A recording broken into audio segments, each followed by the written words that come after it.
Okay, hello everybody, welcome to my channel. My name is Loange, and in this video we're going to compute the unique positive integer n such that this ratio here is a perfect square. So this question is from the Harvard MIT Maths Tournament, November 2023, right? And this is the number 5 question from the theme round. Good. Okay, so yeah, let's just start off with it. So we're given, I don't want to use green, let me use blue for that. So for a solution, good, we are given that this right here is a perfect square. Of course, we know that a perfect square is just the square of some whole number. So let's just put that out as a perfect square. So we divided by n. This is equal to some c squared, where c is an integer. Right? Let me just show you that. Sorry, where c is an integer. Okay, that's nice. And it should be positive integer so that we have a unique value. We can't be careless about that. Okay, so let's see what we get. Anyway, from here, let's try to make n the subject. So we have n to the third power, n to the third power. Now I'm going to multiply both sides by n, and then I'll move it to the left. So that will be nc squared, okay, equals to 1989. Then the next thing here is, well, let's note it on the left hand side, we can factor out n. So let's factorize n. When we factor that out, we'll be left with n squared, then minus c squared. All right, good. Okay, so we have that, and then we equate that to 1989. Okay, so in here we have a difference of two squares, and we're going to factorize that.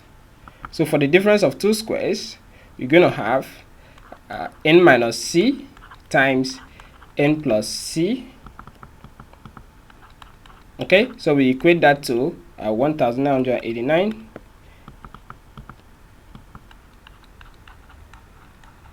Okay, so now notice what we have. Well, let me rewrite this a little bit. I'm going to write it so that we have it in ascending order. Take note, this is n minus c.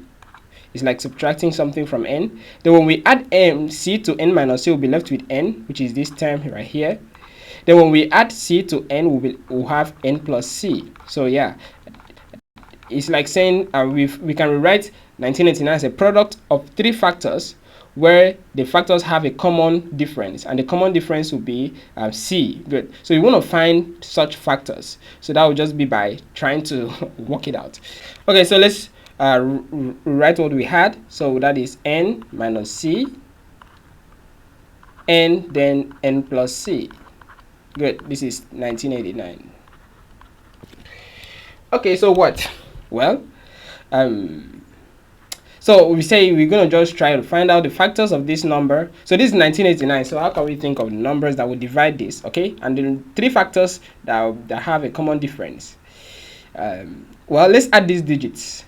1 plus 9 plus 8 plus 9, that's 27. Okay, so 27 is divisible by 3 and 27 is divisible by 9. Yeah, so that means that this number is divisible by 9. It's a trick.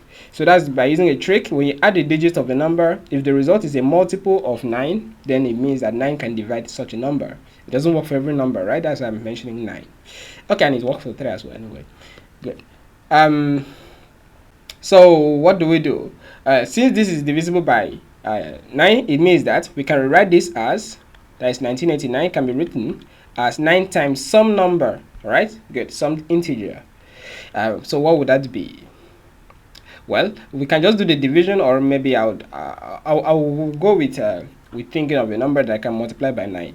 So you think of 20 times 9 is 180. Okay, but this is 1900. So that means 200 will be a good a close stuff to start off with. All right, so 9 times 200 is 1800, leaving us with 189 to complete what we want.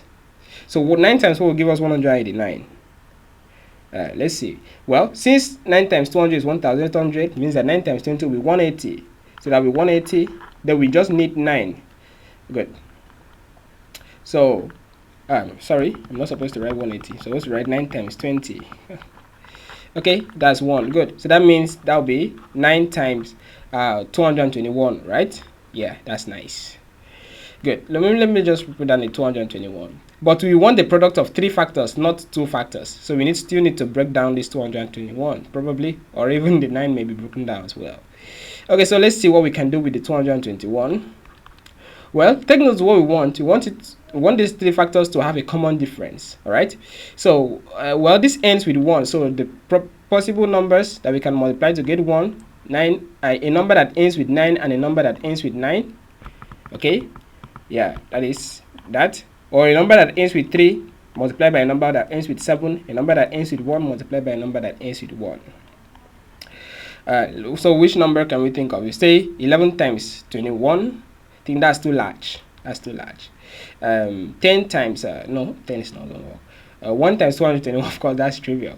Yeah, 11 times 21 is too large. So 11 times 11 is too small. So let's think of some other number. So let's go to it for 3 and 7. So 3 times 7 is 21, of course. It's not what we want. Let's say 13. 13 and 7. That's too small, that's too low. 17 and 3, 51, that's too low as well. So 13 and 17, okay, so let's see, 13 and 17. Well, let's check first whether it even work. So this is n minus c, n, and then n plus 2. So 13, 17, so 9 is the least. So let me put down, okay, this is 9 for this. 9 is the least. 13 and 17. So of course, the common difference between 9 and 13 is 4. The common difference between 13 and 17 is 4. So that works. But let's see if it will give us 13 times 17. 17 times 10 is 170 plus 3 times 17 times 3 is 51. Yeah, which is 221. So that means this is 9 times, sorry, this is 13 times 17. And that makes sense, all right? So that means we can write what we want as this is going to be 9, which is the least, times we add c to that. So we say times 13 times 17. Good. That is what we want. That is 1989. So since this is that, it means that n is 13. So 13 is the unique positive real number that will give us a perfect square from this ratio. So this right here is 13. All right, so that's how to work it out anyway. All right, it's not hard. It's relative to some other problems that are really tasking, but of course they are okay. All right, okay, I hope you enjoyed the video. Please don't forget to share the video with your friends, subscribe to my channel, and don't forget to come back to check our next video.